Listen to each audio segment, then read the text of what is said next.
Senti l'esigenza o il bisogno di un nuovo microfono. Cerchi su YouTube le video review e le guardi per ore. Alla fine ti decidi, compri il microfono, lo provi e sei insoddisfatto, perché suona in modo diverso da quello che avevi sentito online. Seguono quindi imprecazioni varie ed eventuali. Il motivo per cui tutto ciò avviene è molto semplice da spiegare. Quante volte ti è capitato quello che ti ho appena descritto? Scrivimelo nei commenti qui sotto. In questo video ti parlo di 5 elementi e ognuno di questi è sufficiente per fare in modo che il microfono che hai sentito nel video suoni differente quando lo utilizzi tu, ma se li sommi tutti insieme, allora il microfono sembrerà completamente differente, tutto un altro microfono. La voce. Ogni voce è diversa dall'altra, per questo si parla di impronte vocali. Esistono voci con una predominanza di frequenze basse e voci più spinte sulle alte. Esistono anche voci mediose. Una voce maschile ovviamente è diversa rispetto a una voce femminile. Certi microfoni sono realizzati per enfatizzare alcune frequenze, mentre altri sono più flat. La stanza.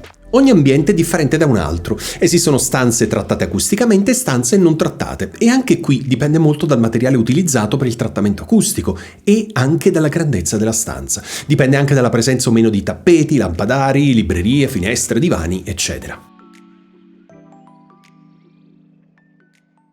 Questa è la mia voce con il Behringer XM8005 in un ambiente leggermente trattato acusticamente. Questo è sempre il Behringer XM8005, ma questa volta siamo all'interno di un ambiente acusticamente trattato.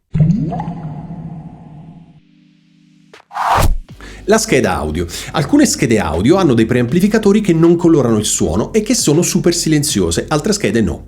Alcune schede hanno dei convertitori che suonano benissimo, altre no. In alcuni video che hai visto, al posto delle schede audio venivano usati registratori tipo Zoom o Tascam. In altri video i microfoni erano attaccati direttamente alla macchina fotografica con cui veniva registrato il video. Anche questo è un fattore da tenere in considerazione. La tecnica microfonica. La tecnica microfonica è, per dirla in modo molto semplice, il modo in cui si parla nel microfono. Relativamente quindi ai video che hai guardato, quanto è sensibile il microfono in questione? Che pattern polare veniva utilizzato? Chi faceva il video? Era esattamente di fronte al microfono o fuori asse? Quanto era distante dal microfono? Parlava ad alta voce o a voce bassa? Riusciva a controllare il suono che emetteva? Come puoi intuire? La risposta a ognuna di queste domande apre quindi scenari sonori molto differenti. La post-produzione audio. A volte, per far suonare meglio un microfono, vengono applicati effetti quali compressione, equalizzazione, noise gate, eccetera. Ecco, magari nel video che hai visto, il microfono era stato processato in post-produzione, ma questa informazione ti era sfuggita o non era stata comunicata nel video. Alla fine devi capire che guardare e ascoltare delle video recensioni di microfoni, come ad esempio quelle che faccio anch'io qui sul mio canale, non è necessariamente, anzi quasi mai, rappresentativo della verità. Non esiste un unico suono per i motivi di cui ti ho parlato in questo video e quasi sicuramente il microfono che comprerai suonerà molto diversamente da quello che hai sentito nel video. Quindi che fare? È inutile guardare i video? Ovviamente no. Vuoi sapere come faccio io? Ascolto diverse video recensioni sia da professionisti che da non professionisti, soprattutto se hanno voci molto diverse tra di loro. Sai che cosa scopro puntualmente? Che questi non hanno mai la stessa opinione relativamente allo stesso microfono.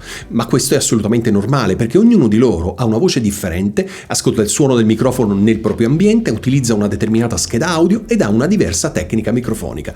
Magari nei miei test audio ti ho parlato bene oppure male di un microfono, mentre la tua opinione è completamente differente dalla mia. La verità non esiste, non una sola almeno. Quello che ti ho descritto in questo video ti suona familiare? Scrivimelo nei commenti qui sotto. Nel frattempo, se ancora non l'hai fatto, iscriviti al mio canale, clicca sulla campanellina in modo da essere sempre aggiornato sui miei prossimi video. Per ora è tutto, alla prossima, buona registrazione!